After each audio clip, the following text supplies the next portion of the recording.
Bonjour les amis, j'ai remarqué que concernant les coachs qui partagent des vidéos de coaching sur YouTube, il va y avoir principalement trois démarches. La première, on la retrouve plus trop, parce qu'elle est un peu démodée et que ça marcherait plus de nos jours. C'est la démarche de vous faire croire que j'ai des grands secrets et de vous donner du contenu au compte-gouttes dans mes vidéos, de vous donner des bribes d'informations pour que vous couriez après moi dans l'espoir que je laisse échapper un mot qui vous permettrait de comprendre un de mes immenses secrets de marketing ou de développement personnel.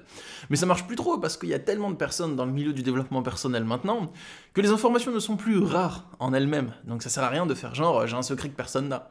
Ensuite, la deuxième démarche, ça va être les coachs spam. Donc c'est les coachs qui vont principalement s'approprier le contenu d'autres personnes, lire des livres, payer quelqu'un pour rédiger leurs vidéos, faire des recherches sur internet, et qui vont balancer 1 à 2 vidéos par jour. Le but, c'est de surcharger l'algorithme, d'être présent partout sur tous les mots-clés d'un sujet, donc sous tous les mots-clés du sujet pervers narcissique, hein, par exemple, et de toucher toutes les personnes qui pourraient être intéressées par le sujet qu'ils ciblent.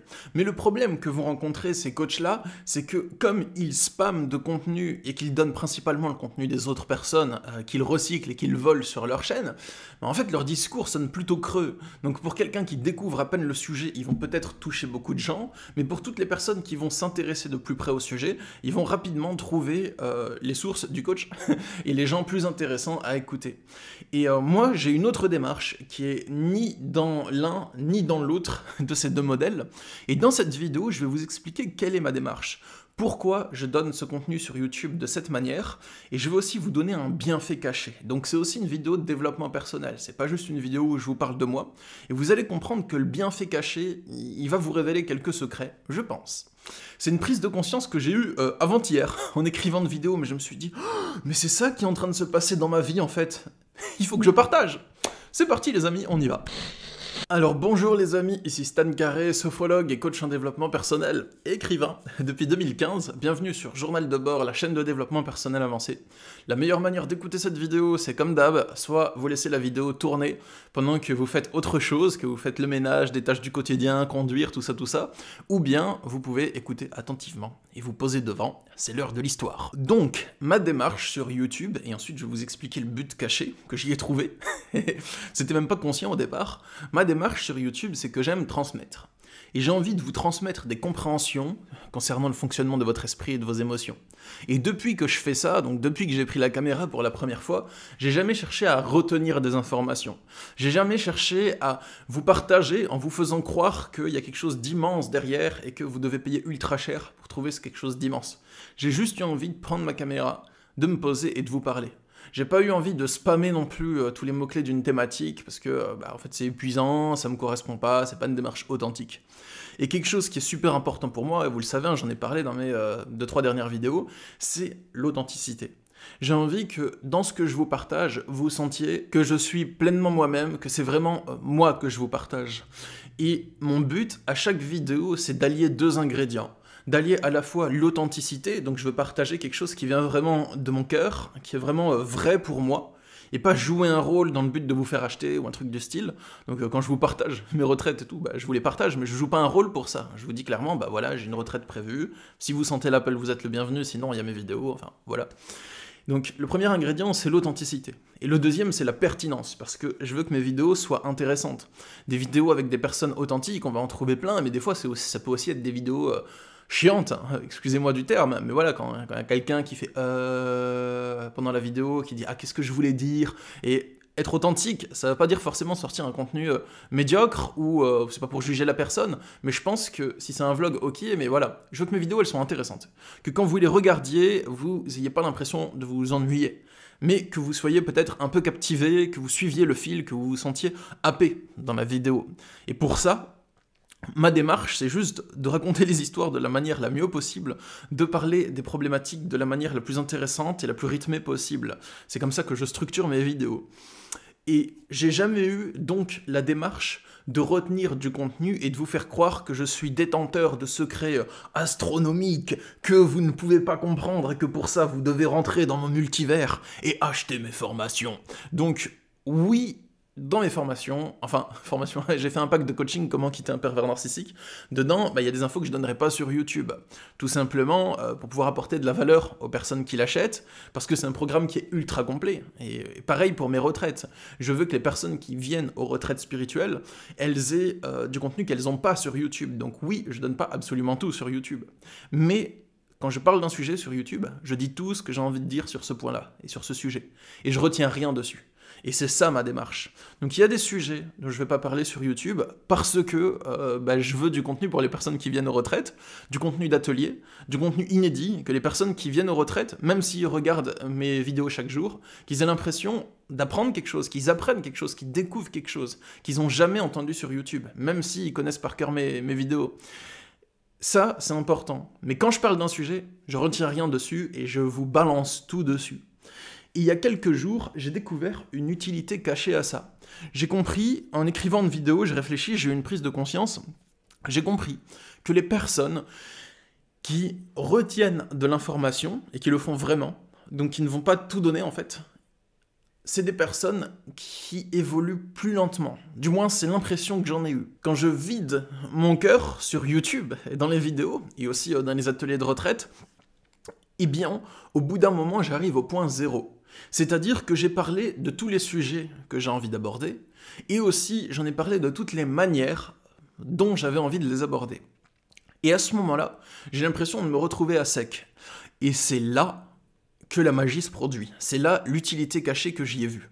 Je pense que c'est un peu comme si Son Goku, pour ceux qui connaissent Dragon Ball Z, Son Goku, c'est le personnage principal, et il a toujours l'habitude de se dépasser. Il atteint des transformations qui lui donnent plus de force et plus d'énergie. Tout au long de ses aventures, il va affronter des ennemis qui sont de plus en plus forts. Et à chaque fois, il va donner toute son énergie dans le combat, et souvent ça suffit pas à battre son adversaire. Donc, il va se retrouver à sec, et c'est quand il se retrouve à sec au niveau d'énergie qu'il va arriver à puiser encore plus loin à l'intérieur de lui, et à se dépasser pour atteindre une nouvelle forme, et ça finit jamais. Tout au long de l'anime Dragon Ball Z et Dragon Ball Super, c'est ce qui se produit, et Son Goku gravit les transformations en ayant à chaque fois un stade énergétique plus puissant ou plus profond. Et j'ai l'impression que c'est un phénomène comme ça qui est en train de se produire pour moi. Dans le sens où tout ce que je vous partage comme contenu, au bout d'un moment, j'arrive à vous avoir tout dit, de ce que j'ai envie de vous dire. Et je ne vous ai pas tout dit. Parce que, à ce moment-là, je pousse l'introspection, je pousse mon regard à l'intérieur de moi-même, je retourne mon œil vers moi-même, si on peut dire, et à ce moment-là, je vois des nouvelles compréhensions émerger, des nouvelles choses, des nouvelles énergies à vous partager, une nouvelle vision des choses. Et c'est là que j'arrive à puiser plus loin à l'intérieur de moi. Donc c'est pour ça que pour moi, il y a l'importance du point zéro. Le point zéro, c'est le point où on a fait ce qu'on avait à faire. Où on a dit ce qu'on avait à dire, on a transmis ce qu'on avait à transmettre. Et quand on atteint le point zéro, en tout cas moi, quand j'atteins ce que j'appelle le stade du point zéro, c'est le stade où j'ai donné l'énergie que mon cœur avait envie que je vous donne. J'écoute l'appel de mon âme, j'écoute mon appel intérieur, et je sens qu'il y a une énergie en moi qui me pousse à... Enfin, c'est pas une force extérieure ou autre, mais je sens une partie de moi, un appel intérieur, à vous transmettre des choses. Et quand je vous transmets toutes ces choses-là, en fait, quand je vous les donne de moi vers vous, c'est là que j'arrive à avoir rempli ma mission, en fait. Avoir rempli la mission que mon cœur avait envie que je remplisse pour vous, pour les personnes qui écouteraient. C'est une fois que j'ai rempli cette mission que mon cœur me donne la suite des instructions et me pointe avec sa boussole magique la nouvelle direction. Et d'ailleurs, dans mes retraites spirituelles, et je dis ça parce que il y a quelques jours j'en ai fait une, il y a un atelier de la boussole intérieure.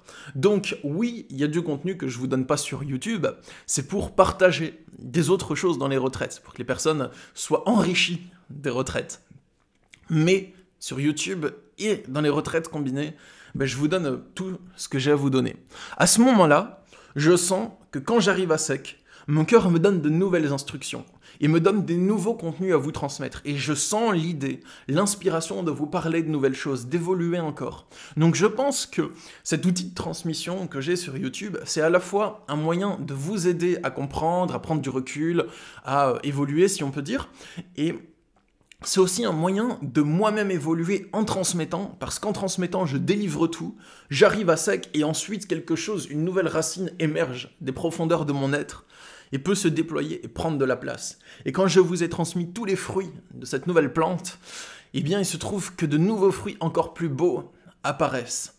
Et je pense que donc les personnes qui vont retenir de l'information et rester toujours sur la même réserve d'information, en gros, admettons que je vous dise, je vais vous parler des pervers narcissiques, j'ai du contenu sur les pervers narcissiques, je vous donne quelques conseils en vidéo, mais après, si vous voulez savoir vraiment connaître les secrets, bah en fait, il faut prendre des programmes en ligne de plus en plus coûteux, et que je donne pas tout, que je garde les choses pour moi jalousement, et que même dans ces programmes en ligne, je vous donne pas tout, et que vraiment je garde les choses pour moi, comme si je devais m'accrocher à cette information, que c'est la mienne, que vous ne devez pas l'avoir. Vous voyez? Eh bien, à ce moment-là, je reste dessus, en fait. Et c'est un mécanisme d'ego. Donc, je me nourris de mon précieux. Hein. C'est un peu comme Sméagol, hein, quand il a son anneau. Vous voyez? Vous voyez? Eh bien, quand il a son anneau, les amis, bah, il reste dessus, en fait. Et il s'en nourrit tout le temps à le contempler. Et en fait, il se dégrade, son corps se dégrade. Avant, Sméagol, c'était un hobbit, c'était pas une vieille créature blanche dégueulasse, vous voyez, c'était un hobbit normal. Mais ça, c'est ce que ça lui a fait. Le fait de contempler une seule chose précieuse et de s'y raccrocher toute sa vie, c'est le pouvoir maléfique de l'anneau. Mais je pense que contenir des informations et les garder jalousement pour soi et veiller dessus, comme si je les transmettais, ça allait s'envoler et partir et je n'en serais plus le précieux détenteur unique, c'est le problème, ça ronge l'esprit, ça ronge l'âme, vous êtes plus authentique, vous suivez plus votre mission de vie, vous écoutez plus l'appel de votre cœur si vous faites ça. Parce que le problème des informations, c'est que si vous les transmettez, vous êtes ok vu comme le transmetteur de ces informations, mais à partir du moment où les autres personnes ont ces informations, vous n'êtes plus le détenteur des informations, vous êtes le créateur, le transmetteur, ou la personne qui les a découvertes en fait. Mais vous n'êtes plus le détenteur. Si je vous dis un secret, je ne suis plus le détenteur de ce secret. On est deux à connaître ce secret. Vous et moi. Vous voyez? Je suis celui qui a transmis, celui qui a compris ce secret la première fois. Mais une fois que vous l'avez, bah en fait, le secret, il va s'ébruiter. Les informations vont circuler dans l'énergie. Comme je l'ai lu dans un livre de physique quantique, L'homme super lumineux, je vous en parle souvent, c'est avec ça que j'avais commencé mon développement personnel en fin 2015, il a dit « L'information, c'est l'information, et l'énergie, c'est l'énergie. Point. » C'est pour ça que j'aime transmettre, les amis. Je pense que transmettre des informations et des connaissances, ça fait partie de ma mission de vie, et ça me permet d'utiliser l'énergie des mots pour vous transmettre mes informations et mes compréhensions. Et puis je sais que vous aimez bien par rapport à vos retours dans mes commentaires, et je suis heureux aussi de voir vos retours, les amis, dans les commentaires à chaque vidéo. Ça me fait grandement plaisir de voir les mêmes noms, les mêmes personnes qui me disent que vous appréciez de plus en plus mon contenu, la nouvelle tournure que ça prend, parce que j'ai beaucoup travaillé sur moi pour arriver à cette manière de transmettre, donc je suis heureux que ça vous plaise, c'est avec grande joie. Donc je vous encourage à vous abonner, les amis, à cette chaîne si vous voulez suivre la suite des aventures du journal de bord, les nouvelles vidéos de développement personnel et de compréhension de soi qui arrivent. Si vous le souhaitez, et si vous souhaitez avoir mon accompagnement personnalisé, il y a mes consultations individuelles. Donc là, c'est moi qui vous aide à résoudre une problématique à laquelle vous faites face, et je suis à votre service pendant 1h30 pour vous aider à résoudre une problématique, un blocage, une stagnation dans votre vie. Et si vous le souhaitez, il y a mes retraites aussi, voilà, comme je vous en ai parlé. Il y a le lien dans la description pour mes retraites, pour voir lesquelles sont encore dispo, quelle place il reste, tout ça. Moi, je vous dis à bientôt, je vous envoie plein d'énergie positive, plein de good vibes, et prenez soin de vous. Au revoir les amis. À chaque souffrance intérieure que j'ai vécue, j'ai pu trouver une solution définitive. Chacune de ces solutions m'a permis de déjouer le mécanisme psychologique qui produit la souffrance, qu'il s'agisse de l'angoisse, de la culpabilité, de la colère, de la tristesse, du doute ou de la dépression.